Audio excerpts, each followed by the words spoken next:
జనసేన నాయకుడు పీతల మూర్తి యాదవ్ అట ఆయన మాట్లాడుతున్నాడు. ఒక్కసారి ఏం మాట్లాడుతుండో ఆయన ఏం మాట్లాడాడో ఆయనకైనా అర్థమైందో కాలేదో చూద్దాము.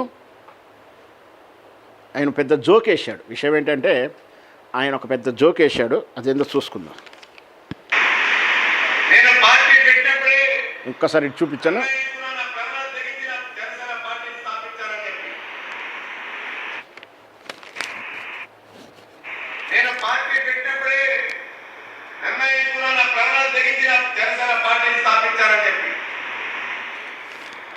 రాజకీయ ఆశయాలతో కాదు, సామాజిక స్పృహతో, సామాజిక బాధ్యతతో ప్రాంతాలను అభివృద్ధి చెందాలని చెప్పి, రాష్ట్రాలు అభివృద్ధి చెందాలని చెప్పి, తెలుగు వాళ్ళు ఒక ఉన్నత స్థానంలో ఉన్న స్థితిలో ఉండాలని చెప్పి స్థాపించిన పార్టీ జనసేన పార్టీ.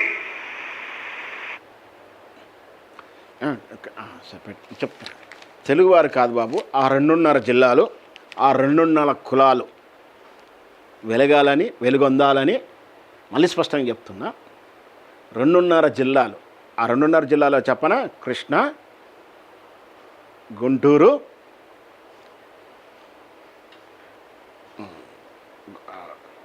ఉభయ గోదావరి జిల్లాలు. ఈ 2.5 జిల్లాలు అంటే ఉభయ గోదావరి తూకో పాగో, కృష్ణా జిల్లా, గుంటూరు జిల్లా కొంత భాగం. ఈ 2.5 జిల్లాల వాళ్ళే నిజమైన ఆంధ్రులట, నిజమైన తెలుగు వాళ్ళట. వాళ్ళు ఆ 2.5 కులాలు, మనందరికి తెలిసింది ఆ 2.5 కులాలు అంటే అది కూడా చెప్పేస్తారు. ఏంటది? కమ్మ, కాపు, వాళ్ళకు అనుకూలంగా ఉన్నటువంటి చిన్న కులాలు, ఈ ఉపకులాలు, ఆ బలిజానో ఏదో శెట్టి బలిజాలు, కాపుల కిందికి కొన్ని వస్తాయి. అవన్నీ కూడా కాపులుగా భావిస్తారు, అంటే ప్రాంతాన్ని బట్టి మారుస్తారు. అంటే ఆ 2.5 కులాలు, ఆ 2.5 జిల్లాలే ప్రధానం. వాళ్ళు అభివృద్ధి చెందితే దేశమంతా అభివృద్ధి చెందినట్టు, ఈ లోకమే సమస్తలోకం అభివృద్ధి చెందినట్టుగా భావిస్తారు. వాళ్ళ కష్టం వస్తే భూగోళానికి కష్టం వచ్చినట్టుగా భావిస్తారు. వాళ్ళ అభివృద్ధి ధ్యేయంగా పనిచేయాలంటారు. సినిమాలు వాళ్ళ కోసం వస్తాయి, సినిమా పేర్లు వాళ్ళ కోసం వస్తాయి, సినిమా కథలు వాళ్ళ కోసమే పడతాయి. సినిమా డెవలప్ హిట్ అయిందంటే వాళ్ళు నటించిన సినిమాలు అయితేనే వాళ్ళ భవిష్యత్ సినిమాలు ఇది హిట్ అయిందని చెప్పేటువంటి భావదారిద్ర్యం ఇది. వాళ్ళు తెలుగు వాళ్ళ అభివృద్ధి కోసం కాదు, ఇది తెలుసుకోవాలి మనం. ఇంకా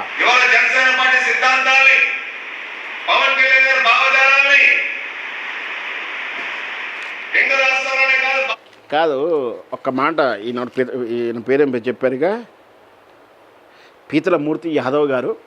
అసలు పవన్ కళ్యాణ్కి ఒక పాలసీ ఉందా, ఒక విధానం ఉందా, ఒక స్టాండర్డ్ ఉందా?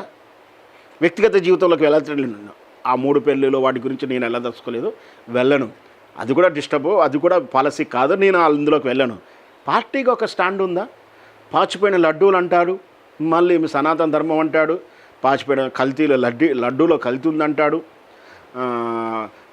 మోడీని ప్రశ్నిస్తా గల్లాబడతా అంటాడు, చంద్రబాబు నాయుడు వల్లనే అమరావతి నాశనం అయిపోయింది, ఈ రాష్ట్రం ఎదగదంటాడు, మళ్ళీ ఆయన సంకనాకిపోతాడు, ప్యాకేజీ స్టార్ అంటాడు, ప్యాకేజీలకు ఎందుకు ఒప్పుకోలేదంటాడు, స్పెషల్ స్టేటస్ గురించి పోరాడుతూ అంటాడు, స్పెషల్ స్టేటస్ లేదు.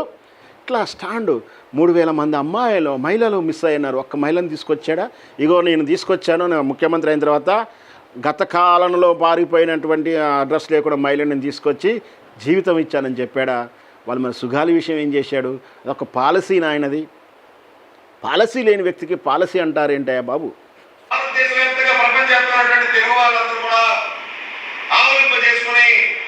పవన్ కళ్యాణ్ గారిని అన్ని రంగాల్లోని వాళ్ళ ముందర ఉంచాలని చెప్పి భావిస్తూ ఉన్నారు. పార్టీ స్థాపించినటువంటి కూడా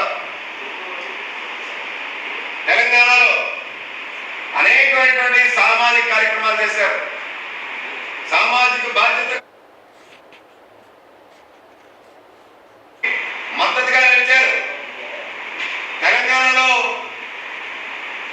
భూదానం, పోచంపల్లి, సిరిసిల్ల వంటి ప్రాంతాల్లో చేనేత కార్మికుల సంక్షేమం దిగజారే వాళ్ళ పవన్ కళ్యాణ్ గారు పార్టీ స్థాపించినటువంటి కూడా కనుమరుగైపోతాయని చెప్పి, వీళ్ళు 2 పార్టీలు ఎక్కడైతే కనుమరుగైపోతాయని చెప్పి, ఇక్కడ ఎలాగైతే వైఎస్ఆర్ కాంగ్రెస్ పార్టీ, జనసేన పార్టీ వస్తే బీఆర్ఎస్ పార్టీ, కాంగ్రెస్ పార్టీలు కనుమరుగైపోతాయని ఓ జోక్ వేస్తున్నాడు. వాళ్ళు భయపడేట పవన్ కళ్యాణ్కి వీళ్ళంతా ఏదో చేస్తున్నారు అని చెప్పేసి ఈ పీతల పూర్తి యాదవ్ గారు కామెంట్ చేస్తున్నారు. ఇక ఇంతకన్నా పెద్ద జోకే ఉంటుందా? పోటీ చేస్తానికే అర్హత లేదు మాకని విత్డ్రావడం, పోటీ చేసే సత్తా మాకు లేదండి పొత్తులోకి వెళ్ళినట్టు పార్టీ. వాటిని చూసి ఈ రాష్ట్రం భయపడదు, వణకదు.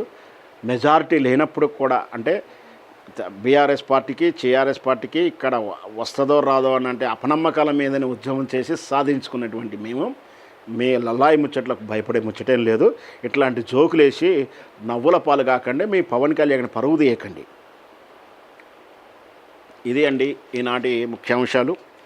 ముఖ్యంగా ఏంటంటే దేశాన్ని మళ్ళీ ఒకవైపు భయాందోళనకు ఆర్థిక విచ్ఛిన్నం చేసేటువంటి ఒక వార్త. రిజర్వ్ బ్యాంకు మన దేశ బంగారాన్ని అమ్మేసిందన్నటువంటి ఒక భయంకరమైన వార్త. ఇది రిజర్వ్ బ్యాంకు భారతీయ పాలకులు ఖండిస్తున్నప్పటికీ విదేశీలో ఉన్నటువంటి మీడియా కూడా వస్తుంది. ఇండియా బోడియా మాత్రం సైలెంట్ అయింది.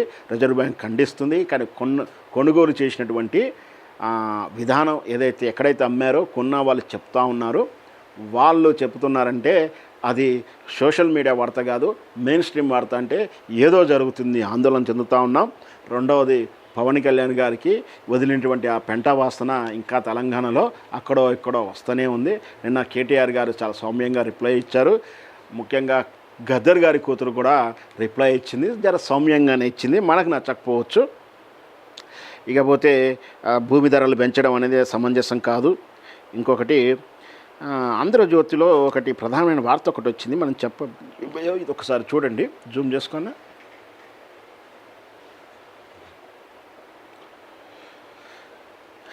ఫీజు కడితేనే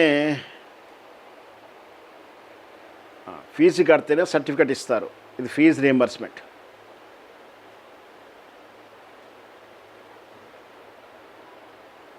అంటే ఫీజు రియంబర్స్మెంట్ ఇవ్వకపోతుంటే కాలేజీలు చేతులెత్తేసాయి.